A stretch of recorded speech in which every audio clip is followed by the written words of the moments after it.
Steinhouse, and welcome to Money Chat Now. Money Chat Now is a politically charged stock market pre-show giving you the politics of the day and the biggest moves in the stock market. It is presented with comedic common sense and just the right amount of sarcasm by an expert in financial literacy. And hey, that's me, Larry Steinhouse. Today is Thursday, October 6th, and I want to welcome you to the show. We are here live on Facebook, Twitter, LinkedIn, and YouTube.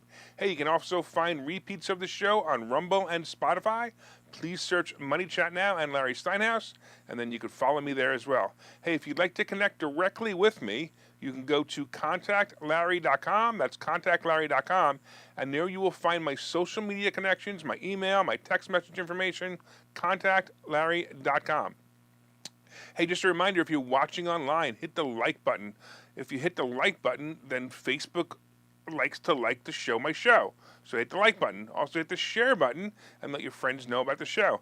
Don't forget to subscribe to the YouTube channel and like the Money Chat Now page on Facebook. And you can also find Money Chat Now and the Larry Steinhouse Show on Spotify. So please go there and subscribe as well. By the way, you can comment live during the show on YouTube, Facebook, LinkedIn, and Twitter. So please comment, please say hi so I know you're watching. And if you haven't joined the Money Chat Now fan page on Facebook, please do that to make sure you can always see the show. Sometimes I'm in Facebook jail, and it's the only place you can see the show is the Money Chat Now fan page. All right. By the way, so also, of course, like that page. And don't forget to say hi. All right, real quick, I want to say hello to a couple of people saying hi. Right now, it looks like we've got a whole bunch of people here. It looks like we got Ken the Democrat and my wife Linda and Mark and Tom and Deb, and it looks like John watching from YouTube. Thanks a lot. I totally appreciate you guys. You guys are awesome. All right, let's talk about what we're going to be talking about today. We're going to be talking about, of course, the market recap. We're going to be talking about oil prices going up. We're going to be talking about Rust, USBC, and Biden praises DeSantis. Wait till you see that. All right, Money Chat Now is brought to you by Investor Schooling, and you can attend a complimentary class this Thursday by going to investorschooling.com, and there you will learn about real estate investing and stock options trading from those who do it every day. Hey, I also want to thank a lot of people for sharing it. Thank you so much. I totally appreciate you guys sharing it. I've seen Art share it. I've seen Mitchell share it. I've seen Mike share it. I've seen Mark and Ken share it. Barbara and Betsy, and thank you so much. And if anybody else shared it, thank you again. Please click the share button right now under the video and share it on your timeline or in a group that you think might benefit from it. Appreciate it a lot. Hey, Ken the Democrat, come on, share it, man. All right. Yesterday wasn't so bad, actually. It started off terrible, of course. The Dow plunged almost 430 points, but then it started to come back. It actually went positive about 3 o'clock and then fell back slightly. The money managers who didn't take their profits yesterday grabbed what they thought would be another chance to take the profit. If you bought it at about 10:30, you did very well for the day. I actually bought some Meta right about 10:30, and, when I felt it was going to be below 140 probably for the last time before earnings. So I think Meta's a really good play. I think it's going to be a great play. I'll talk about that later as well. Part of yesterday's performance was because the rate on the benchmark 10-year Treasury climbed to 3.74% after briefly dipping below 3.6% in the previous session. Pressure was put on stocks. So what happens is pressure gets put on stocks when the bond goes up. The real pressure, though, was simply the fact that the market kicked ass the last 2 days. And after being up 1,500 points in 2 days, the money just got scared. It's pretty simple. The ADP payroll report also showed an increase of jobs by 208,000, so it still looks like the economy is moving forward. The real question will be is if inflation will move back into the normal range. The other thought by investors is if the market has hit a bottom, and it may not be. I personally don't think so, but let's talk about that. There's lots of chatter about this in the discussion groups and online articles. Like I said, I don't think we've hit the actual bottom. I believe that the bottom will be about 26,000, and that's going to happen sometime next year. I'm going to say probably second quarter. It's possible we have hit the current period bottom. However, as I said before, we're approaching earnings season, and stocks usually move up from there. We actually have 2 names reporting earnings today, Constellation Brands and Levi's. Constellation Brands is a beverage company that includes such names as Modelo and Corona beers. I'm guessing they're going to do well. This stock market would drive anyone to drink. Of course, Levi's brands has many popular brands of clothing, and this I'm kind of skeptical about. Retail sales have been down lately, and it does appear that retail companies are like islands. One company does well while another one does terrible. I don't know, have you been to Macy's lately? The place looks empty. I really wonder what this Christmas shopping season is going to be like. I remember the excitement of Christmas shopping. The malls would get a buzz to them as the Christmas decorations went up. The lines for Santa would be hundreds of feet long, and the stores would be packed. I just can't see this happening this year. Some remnants of it will still be there, and Santa will probably be in the malls, but I wouldn't be surprised if it was by appointment only. It's not just the morality of this country that's falling down, it's the nostalgia of this country. Oh, and I wonder if Santa will still be a man this year. He might be a transgendered woman in a fat suit. I wonder if the parents will have to call him them or they. Will his beard still be white or will it be dyed lime green? I heard that Victoria's Secret angels will have Santa modeling their new big size underwear. Have you seen that? Oh man, I walked by a Victoria's Secret and the picture at the front of the store of this enormous woman in panties and a bra was on display. Now, don't get me wrong, I'm not trying to insult a woman for being fat, but when you have to hold up your fat rolls so the picture can show the color of the panties, it's probably not a good idea to be an underwear model. Like I said, nostalgia is gone, but I guess we should get back to the stock market. All right, hopefully it will be fat today too. Maybe it'll do so well that we could stuff our oversized panties with money to fit it up. All right, I guess I need to watch the movie Shallow Hal after the show today, and maybe, whatever. All right, let's take a look at the futures and let's see what's going on. All right, right now the Dow is down. It looks like down about 140. The S&P is down 15, and the Nasdaq is down 50. Yeah, that's kind of obvious. All right, let's talk about what's going on next real quick. A couple of people I just want to say hello to real quick online. Whole bunch of people joining us. We've got Tom and Deb and Charles and Tommy and Jose coming in from YouTube. Thanks, buddy. And then we got Mike and we got my brother Seth. Thanks, Seth. And we got James on YouTube saying Santa Time Drag Queen. Yeah, right. All right. And, we got, I don't know, whatever. I can't even read that one. We got Johnson Aid, who's, whatever. He's a blue pill. We've got, he's obviously a blue pill. That's actually pretty funny. Johnson Aid, the blue pill. Get it? You guys will take a minute on that. Well, we got Peter coming in from LinkedIn and James coming in and also Ken coming in. All right. Let's talk about oil prices. So I'm really wondering, who did Biden piss off this time? Remember when oil prices were skyrocketing and Biden said it was Putin's fault? Oh, wait, Ken the Democrat is still saying that. Anyway, and also I think the blue pill is also saying it. Oh, and then, as gas prices started to fall, Biden took credit for it, as the hypocritical lies he made to bolster the Democrat Party into the midterms. Well, it looks like OPEC isn't happy with poopy pants and is using the price of oil as a political weapon against Biden. OPEC has decided to cut production of oil in order to stabilize the price, or in other words, to raise the price of oil. It looks like the gas price bottom of about $3.70 will be the bottom of his presidency. Oil per barrel had been dropping, and it was in the very low 80s last week. Goldman Sachs now expects oil prices to hit about 110 a barrel by the end of the year, stressing that oil risks are skewed, potentially even higher. Oil and gas prices have been a major inflation issue for the past year or more. The gas prices kept going up, and they were just under $10 a gallon in some places in California. Biden begged the Saudis to produce more while he shut down our pipeline to oil and reduced drilling in the United States. I guess he needed to continue to get his cut from the other countries as, the big guy. As the United States continues to weaken its position and as the recession gets closer, Biden continues to be the laughingstock of the world. Unfortunately, it isn't funny anymore. So expect gas prices to go up, and expect Biden to continue to drive this country into the ground. But hey, at least Elon Musk will continue to get richer with the new Green Deal.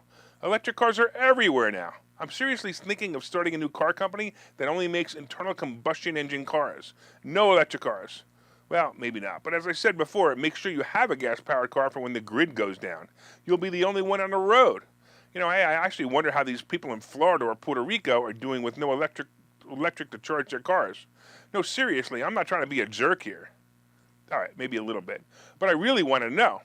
So much pain there is with the destruction. Just imagine the electric car. Your electric car survives the hurricane. A tree does not fall on it.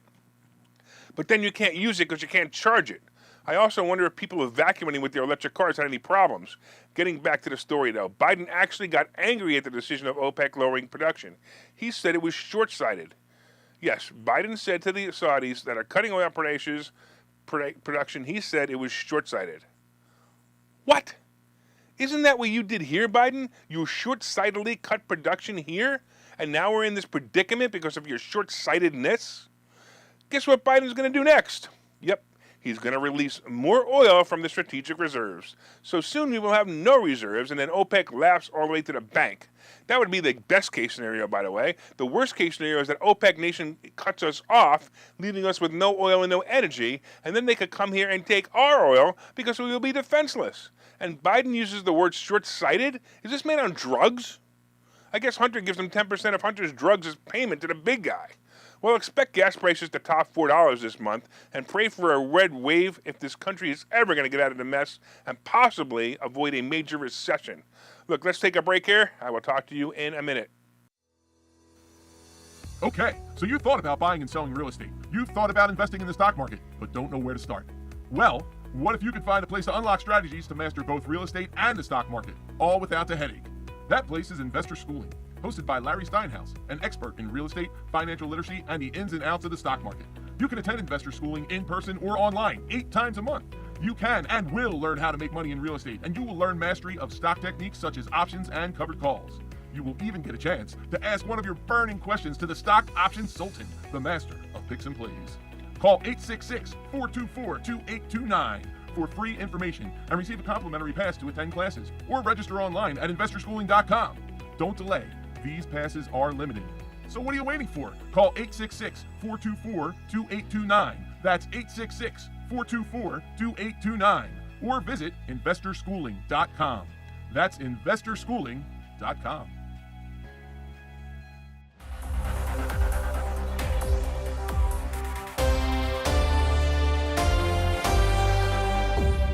All right, welcome back to Money Chat Now. I'm your host, Larry Steinhouse. And of course, if you'd like more information on Investor Schooling, you can go to investorschooling.com or call 866-424-2829. That's 866-424-2829. Hey, I want to welcome you back to the show. We're here live on Facebook, Twitter, LinkedIn, and YouTube. And you can also find repeats of the show on Rumble and Spotify. Please search Money Chat Now and Larry Steinhouse on Spotify. Like and subscribe there. And if you'd like to connect with me, please go to contactlarry.com. That's contactlarry.com. And there you will find my social media connections, my email, and my text message information. That's contactlarry.com. Clearly, Johnson A. doesn't get the joke of me calling him a blue pill. Somebody explain it to him.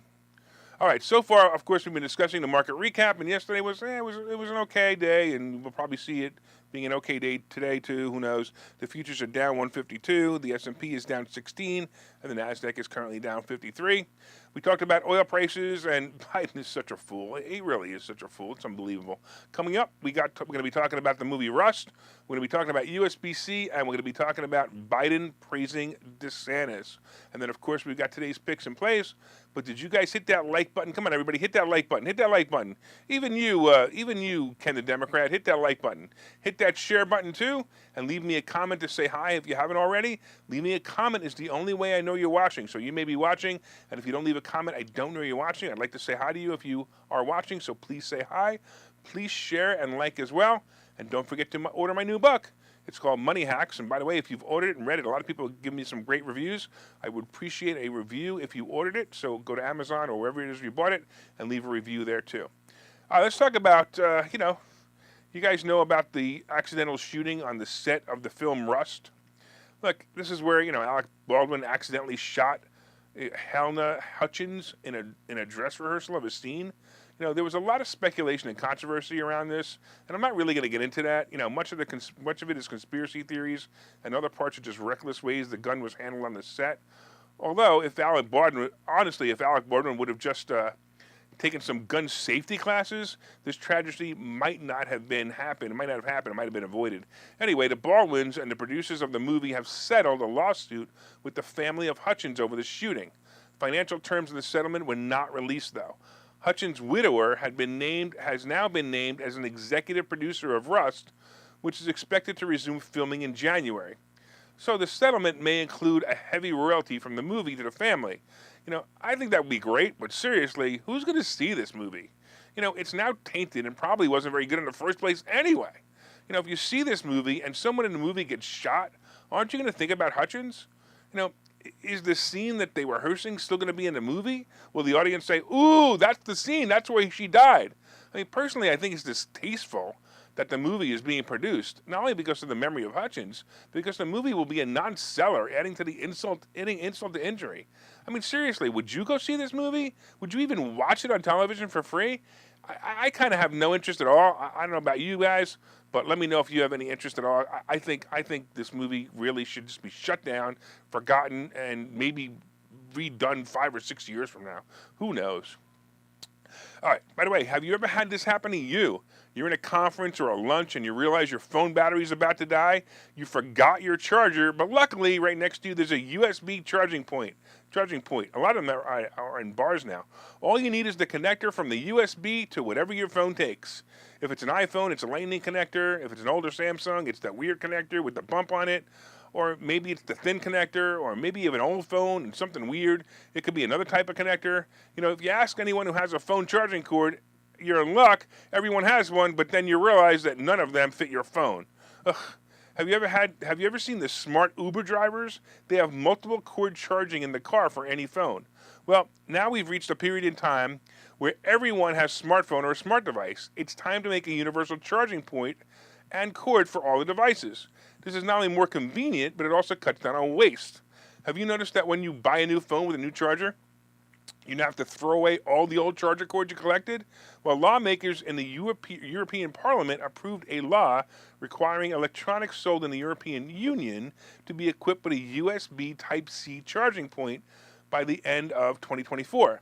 I actually like this law. By the way, it's definitely an overreach of the government, but I still like it. This means that all devices sold in the UK will have to have a USB-C connector for the charger. So what does this mean to smartphone manufacturers? It simply means that they will all have to adapt to the USB-C connector, even if it isn't required in all countries. Apple's next iPhone, probably called the iPhone 15, will likely have this adapter as the charger. The question I have is, will you still be able to plug in a wired headphone or headset? I kind of like the wired ones, right?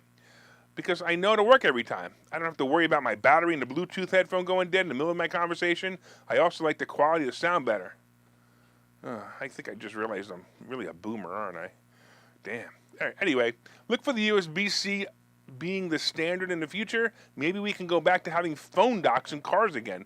Now that would make all the connectors. If all the connectors are the same, it would be nice to lock your phone into a dock that not only charges the phone but connects easily to things like Apple CarPlay. I like the idea. By the way, anybody have a charger for my phone? I think my battery's at about 3% right now. All right, real quick, let's go on. Let's go on real quick. Let's talk about Biden and DeSantis. All right. Hurricanes obviously have their destructive power, and we've seen this in Florida with billions and billions of dollars of damage and thousands of people being displaced, along with over 100 deaths due to the massive storm. Hurricanes also have a uniting power to bring politicians together to help with the disaster. I remember probably the only thing that Chris Christie did as the governor of New Jersey, or the only good thing he did as governor of New Jersey, was when he met with Obama and helped secure funding to rebuild the New Jersey shoreline hit by hurricanes. Well, DeSantis and Biden met yesterday to assess the damage and the path of destruction by Hurricane Ian, and it looks like they agreed to help all the people in any way they can. DeSantis, who was praised by many with his preparedness for hurricanes by so many other state leaders and the people of Florida. By the way, last week I was in Orlando, and I stayed at 2 separate hotels. Both hotels, there were dozens of linemen waiting out the storm and getting prepped to go. There were hundreds of trucks in the parking lot. It turns out that DeSantis had crews imported from other states. He put them up in local hotels, and then he had them ready to start preparing or repairing the electric grid as soon as possible. It was amazing to be there and experience this. It really was. Well, putting all politics behind, Biden said when asked about DeSantis' response to the storm, he said, "I think he's done a good job." It almost makes you want to tear up. Well, not really. But I will tell you that the idiot in charge used the hurricane to talk about climate change. Yep, climate change. If you guys all stop driving your gas-powered vehicles, hurricanes will stop. Yep, just follow the science. As we all know, there were no storms like this before gas-powered cars. How dare they? Just ask Noah. Anyway, the cleanup will take many years, and I hope that it will recover But here's something funny, and I posted it yesterday. Look at this picture of DeSantis standing behind Biden. Seriously, just look at this picture. Now look at the face on this. Look at DeSantis' face. Doesn't it look like DeSantis just got a whiff of Biden's diaper? All right, let's take a break here. Hi, I'm Larry Steinhouse, and one of the most misunderstood things in America is money. That's why I've written this book. It's called Money Hacks, because everything you think you know about money is wrong. And I'm telling you, everything you think you know about money is wrong. When you read this book, you will learn things about money that you did not know. You will even learn if money can buy you happiness. I have a full chapter dedicated to that. You're going to definitely want to read that. I talk about how to use other people's money to buy real estate. I talk about how to save more money, and I even talk about how to rebuild your credit score in this book. There are 22 amazing chapters in this book. This book is now available everywhere. It's available on Amazon. It's available on barnesandnoble.com. And you can order this book right now, and you'll have it in 2 days, and you'll start learning things about money that you never knew before. So order the book right now. Go to Amazon, go to barnesandnoble.com, and order the book, Money Hacks by Larry Steinhouse.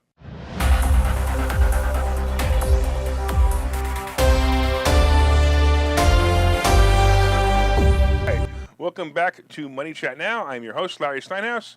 Hey, are you guys enjoying this show? If you're enjoying this show, you know what I'd like you to do? I would like you to sponsor the show. So if you have a business or you have something that you'd like to get out to the public, please let me know. Your name and product will be delivered to hundreds of loyal listeners who watch the show. And as you know, we're expanding our base every day. And you'll even get, people to watch it like Ken the Democrat or the Blue Pill. All right. Just reach out. Let me know if you want to sponsor it. Go to contactlarry.com. That's contactlarry.com. And by the way, we also have a Spotify channel, so please go to Spotify, and you can subscribe to the channel and listen to all the reports. They're broken out for your enjoyment. Look up Money Chat Now on Spotify and subscribe. I know, right? So I want to say a couple of people who joined us real quick. I just looked up at the screen. We've got, it's so hard to get through some of these people, but it looks like we got Michael joining us. We got Mick joining us. I think we got James. I'm not sure if I said hi yet, but if I did, that's fine. And the reason I laugh was because Mike says that Ken is obsessed with Trump. And I agree. He's definitely obsessed with Trump. He thinks more about Trump than I do, and I don't even think about Trump that often. So I'm a little worried about you, man. It's okay, man. Trump derangement syndrome, there is a cure. And here's the cure. What you want to do is you want to vote Republican, and then you won't have to worry about it anymore. Hey, it looks like Mark Cumlin is joining us. Thanks, Mark. I always appreciate you watching. Mark owns a great real estate school, so if you wanted to learn about real estate and become a real estate instructor, real estate agent, you talk to Mark. All right. By the way, let's get into it, right? So we also talked a little bit about the market. We talked about oil prices going back up. Right now, the market is down 151. The S&P is down 16, and the NASDAQ is down 50. We talked about Rust and the movie Rust, and I don't know. Anybody going to watch it? I can't watch it. I don't even understand why anybody would watch it. And we also talked about USBCs and the fact that Biden praised DeSantis, but also said that hurricanes were caused by climate change, caused by cars. I don't know. I think they're nuts. All right, coming up, we have today's picks and plays. But did you guys hit that like button yet? Come on, everybody, hit that like button yet. Hit that like button right now. We got Tom joining us, too. So, Tom, hit that like button, hit that share button, tell all your friends about the show. Let them know it's both entertaining and educational. Please share it on your page or in groups that you feel will also enjoy the show. All right, so we got some great tips for today. Let's talk about what's going to go on. So what do you think today's going to bring? It's an interesting question. With a rally like the one we had at the beginning of the week, things tend to slow down. So yesterday the market tanked at the beginning but came back a bit. Yeah, it finished in the red, but it wasn't as bad as I expected. I'm still a big fan of Meta at this price. So Meta is probably my biggest play right now. Google is also another great play. And I would say a put on Amazon, believe it or not, would be the play into earnings. Amazon is not going to do well. Especially, by the way, today, if Levi's stock drops after today's earnings announcement, I'm going to say that Amazon will drop as well. We have earnings coming up on that, and it should move the needle forward. However, we also have a recession coming, and that will hold it down. So, look, play accordingly, and you might find, taking advantage of the volatility to come if you're really into it. My prediction for today will be not much movement. I'm going to say a pretty normal up or down 100 points on the Dow day. Next week will trigger a nice upward movement until November, probably mid-November. Play it right and make some money. Apple, Meta, Google, that's all you need to know right now. Those are the plays. All right, let's take a final look at the futures and see where we are. We have the Dow is down 163, the S&P is down 17, and the Nasdaq is down 55. All right, let's talk about crypto. Crypto is not moving. Bitcoin is still around 20,000, and Ethereum is just about 1350. The non-movement's going to be a problem for those who still believe this is going to be a good play. It won't. Get out now, preserve your money, because it's not going to happen. It's going to be bad. Gold and silver, by the way, like the rest of the market, gold and silver, it's kind of settling there, right? Gold is right about 1,700, and I think it's a buy at 1,700. I don't like it. Silver is moving back up to 21 again. I can't wait till it hits 30 again. I feel much better. And the Treasury bond is right about 3.76. Watch for this to hit 4% plus after the end of the month when Powell announces the next interest rate hike. And again, as we've been saying, the question is, will the interest rate hike be 50 basis points or 75 basis points? I'm kind of thinking 50 basis points this time, and I'm hoping that that's what's going to happen. Wall Street needs to see this to be 50 basis points in order for the market to do anything of any value. So if they do another 75 basis increase, we're going to see a 1,000-point drop. But we don't have to worry about this to the end of the month, so don't worry about it. But it's going to be bad. I also think that we need to calm down a little bit. It's not so bad. Not recession. The recession is around the corner if we don't do something, if we don't slow the roll.